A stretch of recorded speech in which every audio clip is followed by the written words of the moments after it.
Om Stapakaya cha dharmasya sarvadharma swarupini avatara varishtaya Ramakrishnaya te namaha. Hello everyone. We are going to start a new class. Usually Swami Atmeshanandaji takes classes on the Bhagavad Gita, but now we are going to start a new series of talks on the disciples of Sri Ramakrishna. These disciples may be both monastics and lay, and the two books on which I'm going to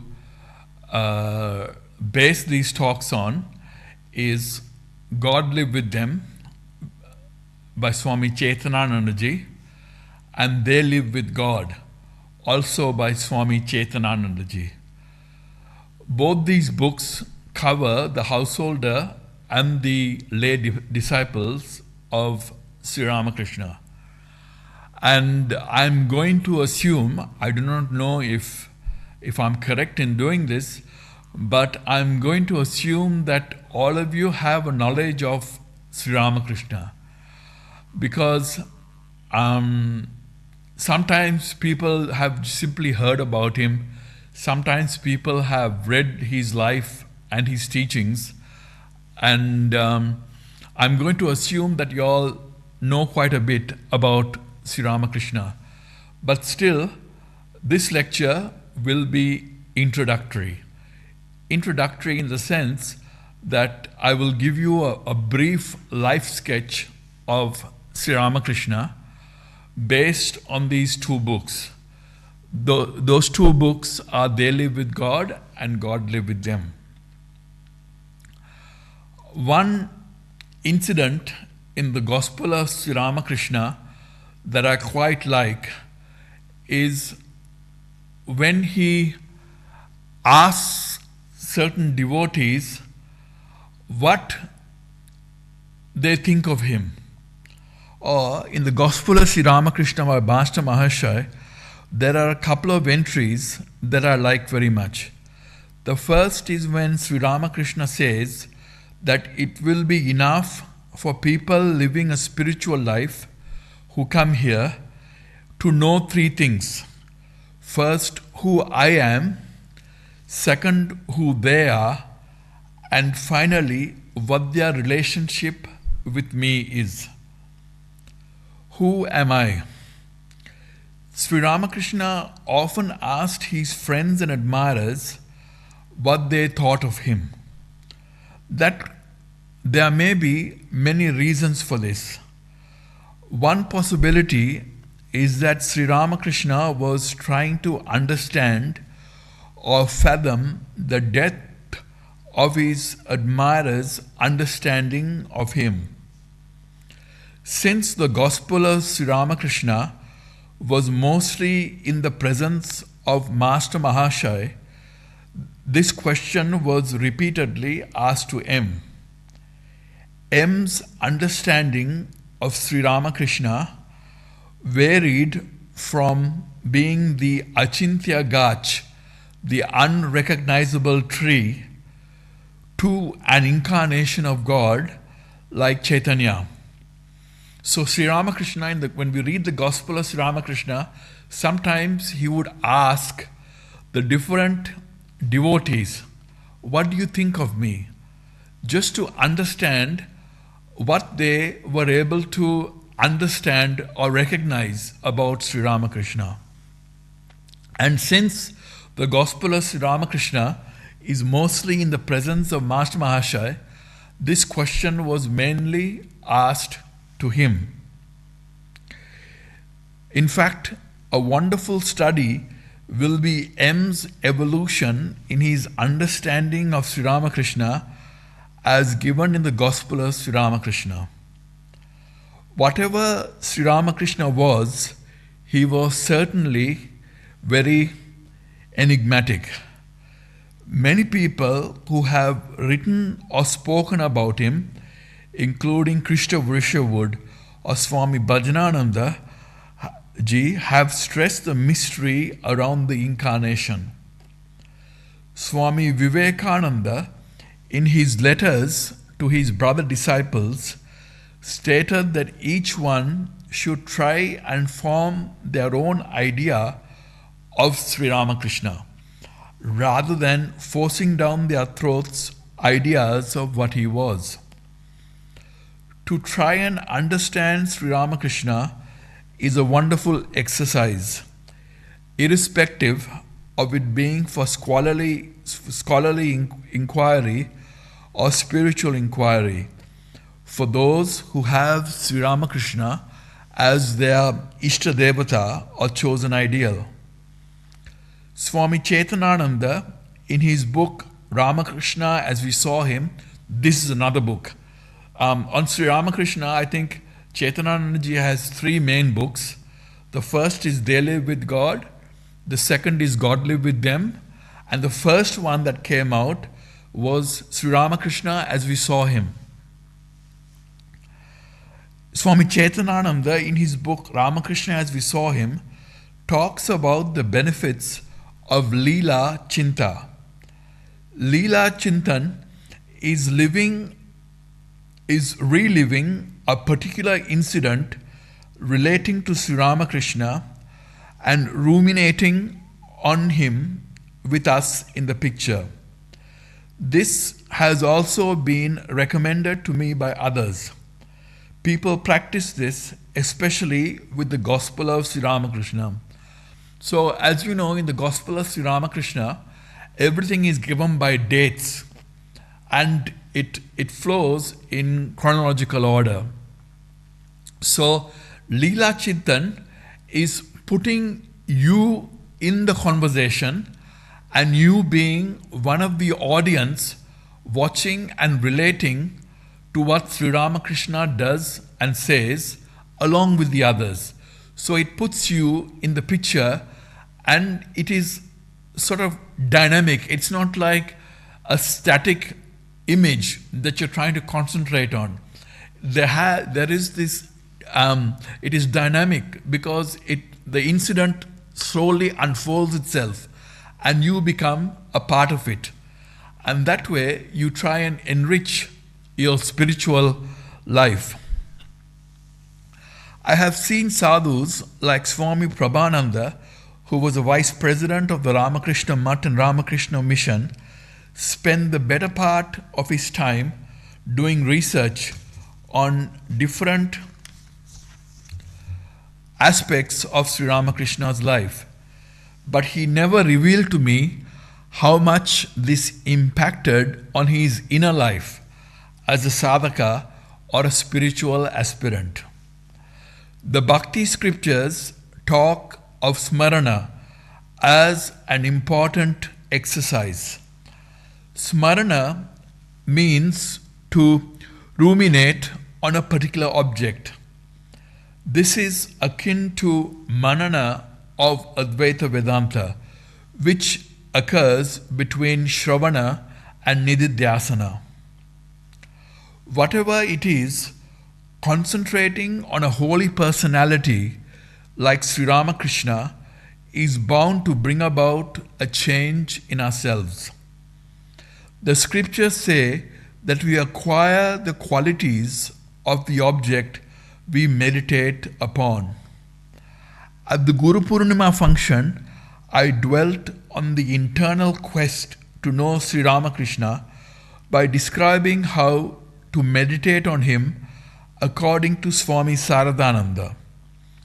Now, for the purpose of this class, I will give an outline of Sri Ramakrishna's life based on Swami Chaitanananda's biographical introduction from They Live with God and God Live with Them. One needs to have this knowledge as a precursor to the internal quest or external pursuit.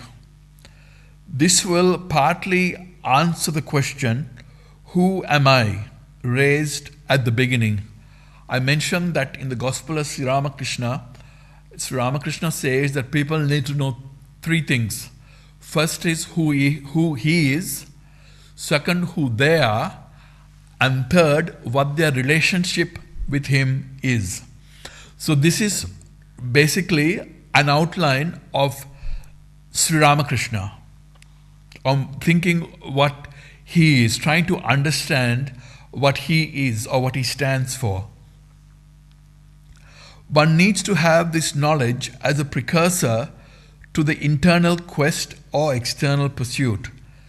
This will partly answer the question, who am I, raised at the beginning. The talks after this will include monastic and lay devotees. In presenting their life stories to you, I will try and look at what the devotees thought of themselves in relation to Sri Ramakrishna and their relationship with Sri Ramakrishna. Of course, this will be difficult because most of this is internal and not disclosed to others. Nonetheless, we will look at the spiritual awakening and the progress in their spiritual lives. This will be beneficial to us on the spiritual path. So, what I will try to do is try to see what the disciples, whether monastic or lay, what they thought of Sri Ramakrishna and what they thought their relationship with him was. But this is not easy because this is an internal quest, and these biographies are basically what people have written about their external lives, about what center they started, what relief work they did, etc. But certain Swamis, like Swami Mahabodhananda wrote an autobiography. So from his book, there may be details about what he thought about Ramakrishna or the spiritual aspects of his relationship with Sri Ramakrishna. So now I will briefly talk to you about Sri Ramakrishna. I will divide Sri Ramakrishna's life into three periods or phases. Chetananandaji follows Swami Saradanandaji's biography of Sri Ramakrishna called the Great Master or Leela Prasanga quite closely. In fact, it could be considered to be a succinct summary of the Great Master or Leela Prasanga. But what I do is I divide Sri Ramakrishna's life into three phases, from 1836 to 1852, that is from his birth to his coming to Calcutta, from 1852 to 1875, from coming to Calcutta to the coming of devotees like Keshab Chandra Sen. Then from 1875 to 1886, from the coming of Keshab and the other monastic and householder devotees to his death. So I briefly put Sri Ramakrishna's life into three phases. And now we go to the first phase. The first phase from 1836 to 1852, from birth to coming to Calcutta. The first phase describes a series of spiritual experiences. This is not only of Sri Ramakrishna or Gadadhar. I will sometimes refer to Sri Ramakrishna as Ramakrishna or at other times as Gadadhar, which he was known in his childhood days, especially at Kamarpukur. People who are brought up with secular or scientific education may find these hard to believe. So the first part of Sri Ramakrishna's life, when you read any biography, you would find that it is filled with spiritual experiences. spiritual experiences of Khudiram, Sri Ramakrishna's father, spiritual experiences of Chandra Devi, Sri Ramakrishna's mother, then Sri Ramakrishna's own spiritual experiences as in his childhood. But these spiritual experiences may be hard for modern people who have been brought up with secular or modern education to appreciate, because it just seems like this doesn't usually happen, or it's a subjective experience. So people may find it hard to believe. People who are brought up with secular or scientific education may find this hard to believe. Spiritual or personal experiences as evidence for the spiritual realm has its critics. The Oxford biologist Richard Dawkins, who in his book The God Delusion compares spiritual experiences to epileptic fits or the brain's simulation software or abnormal functions of the brain. Dawkins is not alone. There are also others like Sam Harris, Christopher Hitchens, and others. But what we can say about spiritual experiences is that they are in all religions. Spiritual experiences occur in all religions, not just Vedanta or Hinduism. The prophets of all world religions have had spiritual experiences that arose in different lands at different times in history. This is much before globalization and the breakdown of barriers between different countries that has occurred in the past 40 years.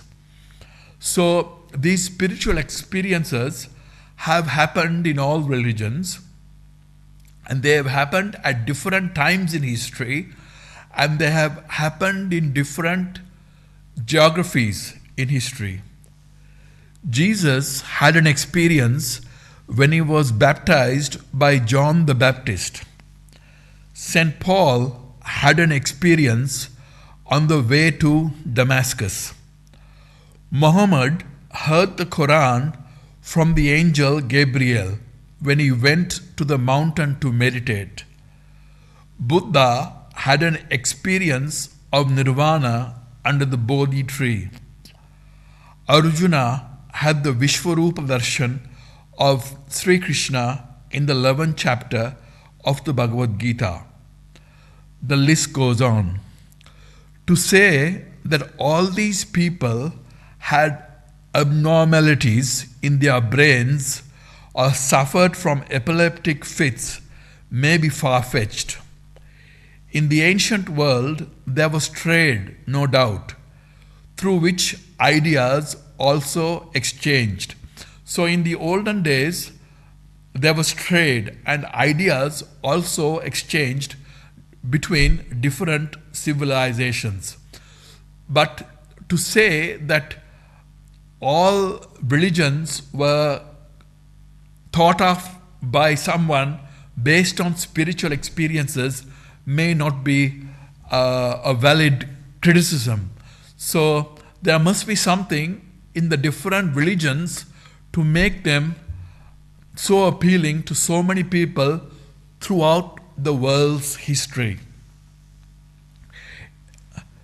Buddhism, Christianity, and Islam were missionary religions. But the possibility of all people wanting to start a religion with spiritual experience as their basis does not seem probable, as a rejoinder to Dawkins. Swami Chaitanananda describes the experience of Khudiram, Sri Ramakrishna's father, who had a dream or vision in 1835 on his pilgrimage to Gaya. The experience in brief is that he saw a luminous being promising to be born to him as his son.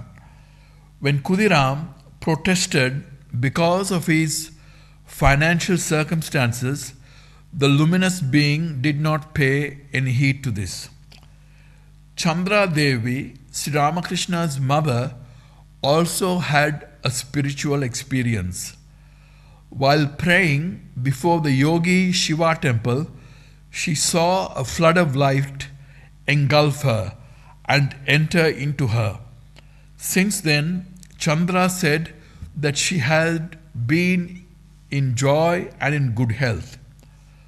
Khudiram then revealed to Chandra his experience at Gaya. Both of them eagerly awaited the birth of their child. Khudiram and Chandra already had two boys, Ramkumar and Rameshwar, along with a daughter by the name of Katyayini. Another daughter by the name of Sarvamangala was born after Sri Ramakrishna. Sri Ramakrishna was born on 18 February 1836. He was called Gadadhar, bearer of the mace, after Khudiram's spiritual experience in Gaya. Two things are mentioned about Gadadhar before his father died in 1843. The first was his experience at school. He was never fond of breadwinning education. The second is of Gadadhar's first spiritual experience while he was walking along a ridge and eating some moody or puff rice. He saw a flock of cranes against some dark black clouds. This made Gadadhar lose external consciousness. After his father died, Gadadhar, who was 7 at the time in 1843, became more introspective. He spent more time with monks or sadhus who rested in a shelter on their way to Puri to pray to Lord Jagannath. He also helped his mother out with household chores. 2 years later, probably when Gadadhar was 9 years old in 1845, he was initiated with the sacred thread ceremony, which enabled him to carry on worship of the family deity. During this period, he had more spiritual experiences when enacting the part of Shiva in a village drama and on the way to Anur, a neighboring village, in the company of locals. So this is the first part, and the first part mainly deals with the spiritual experiences of Khudiram, of Chandra Devi and Sri Ramakrishna.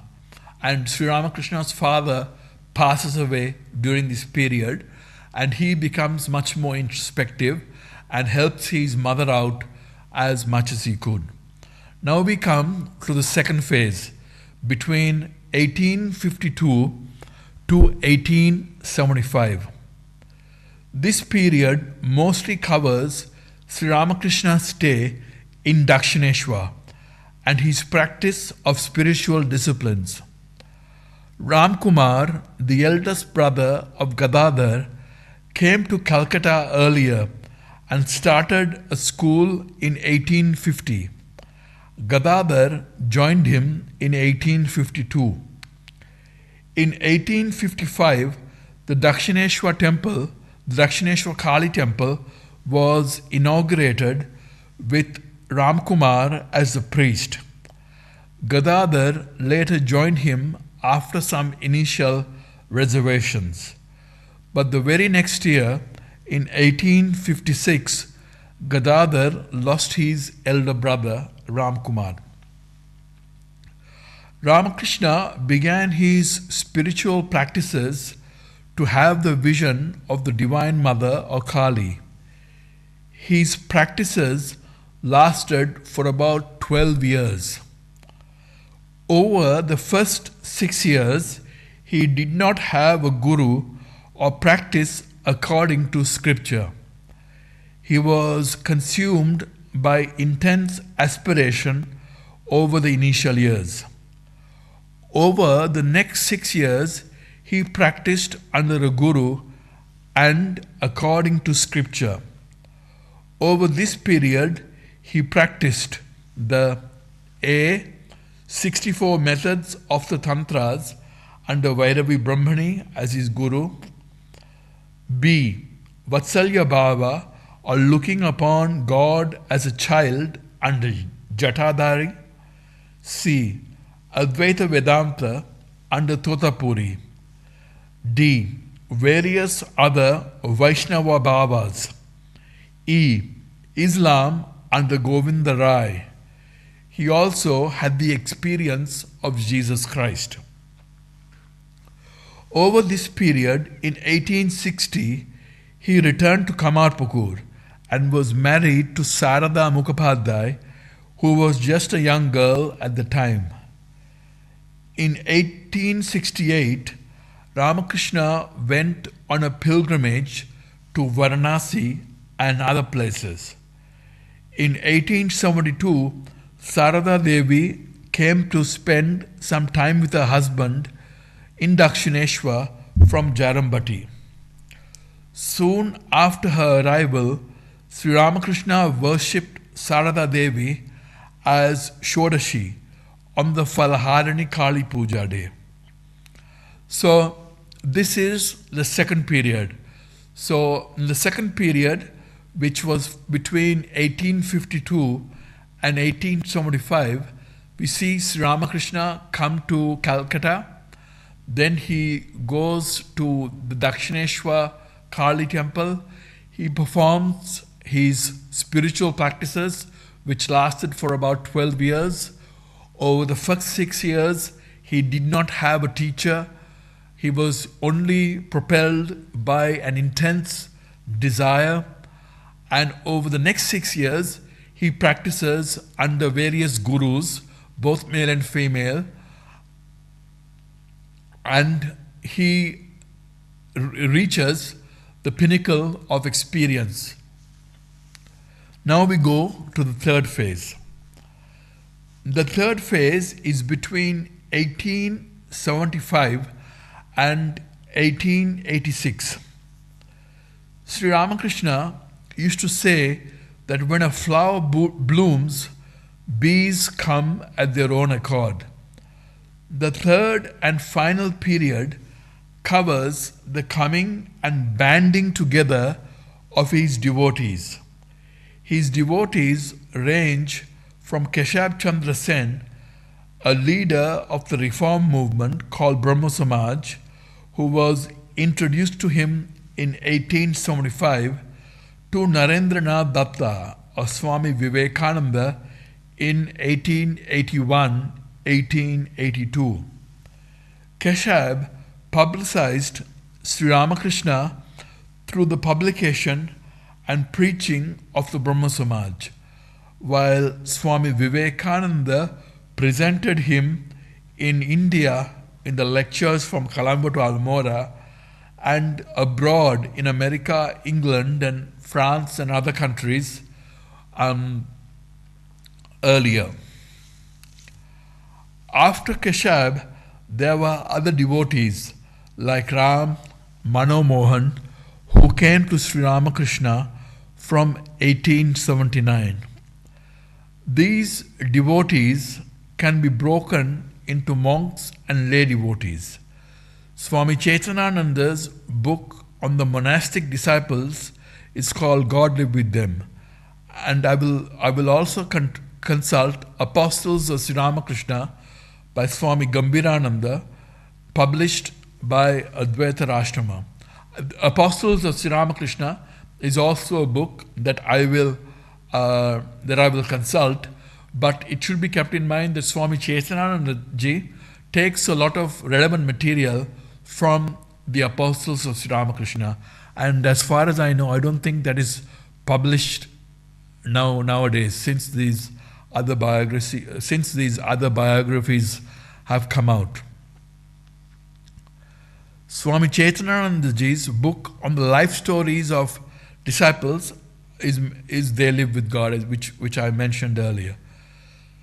Swami Chaitananda, in his introduction to these books, briefly mentions some of the household disciples and some of the famous people in India and Calcutta who Sri Ramakrishna met. These are Michael Madhusudan Datta, who was a Bengali poet and a playwright. Then there is Dayananda Saraswati of the Arya Samaj. Devendranath Tagore, who was Rabindranath Tagore's father. Rabindranath Tagore was the first Bengali Nobel laureate who won the award for his poem Gitanjali. Rabindranath Tagore may have seen Sri Ramakrishna when he was young, but he had a lot of regard for him. And during the centenary celebrations of Sri Ramakrishna's birth, I think he was involved with those programs. Ishwar Chandra Vidyasagar, he was an educationist and a philanthropist. Dr. Mahendralal Sarkar, who was an allopathic physician who later switched to homeopathy and was a champion of the physical sciences. Dr. Mahendralal Sarkar made it a point to spread science in Kolkata and nearby places. He was very fond of science, and he believed that science was very important in our lives. To those of you who have read the Gospel of Sri Ramakrishna will know that Dr. Mahendralal Sarkar used to come to treat Sri Ramakrishna when he had cancer, and he would have a number of wonderful conversations with Sri Ramakrishna.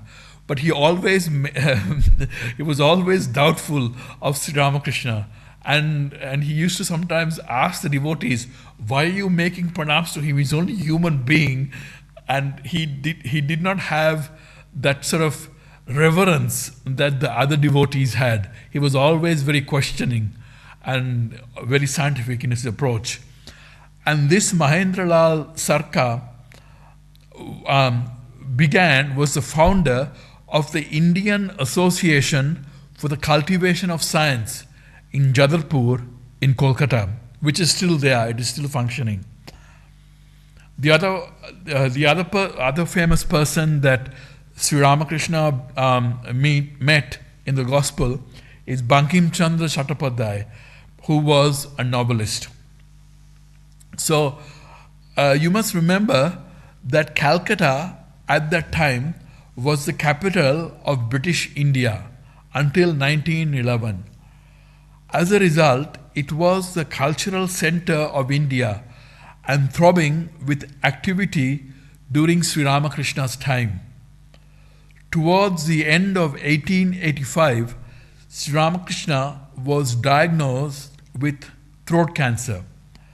In order to better care for him, he was moved to Calcutta from Dakshineshwar, initially to Balaram Babu's house, then Shampuguru Bhatti, and finally to Kosipur.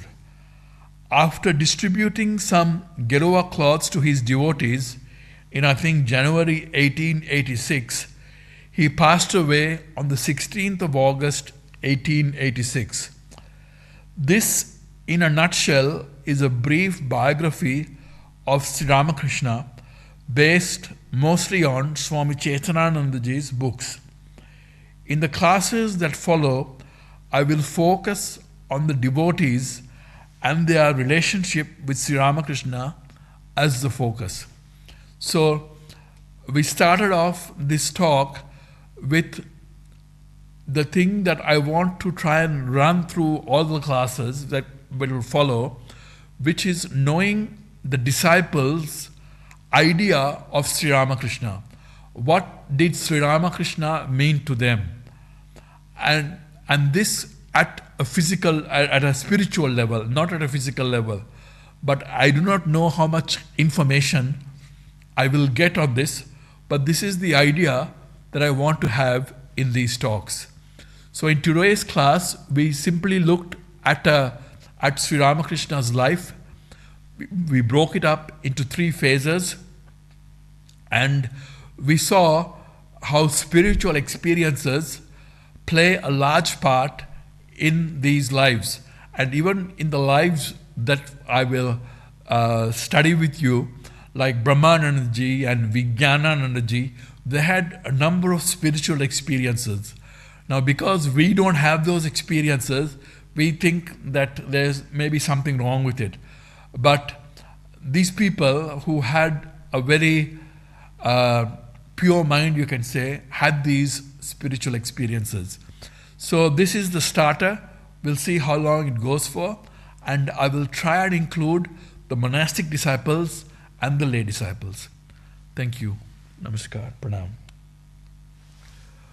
Om Shanti Shanti Shanti Harihi Om Tat Sat Sri Ramakrishna Paramastu.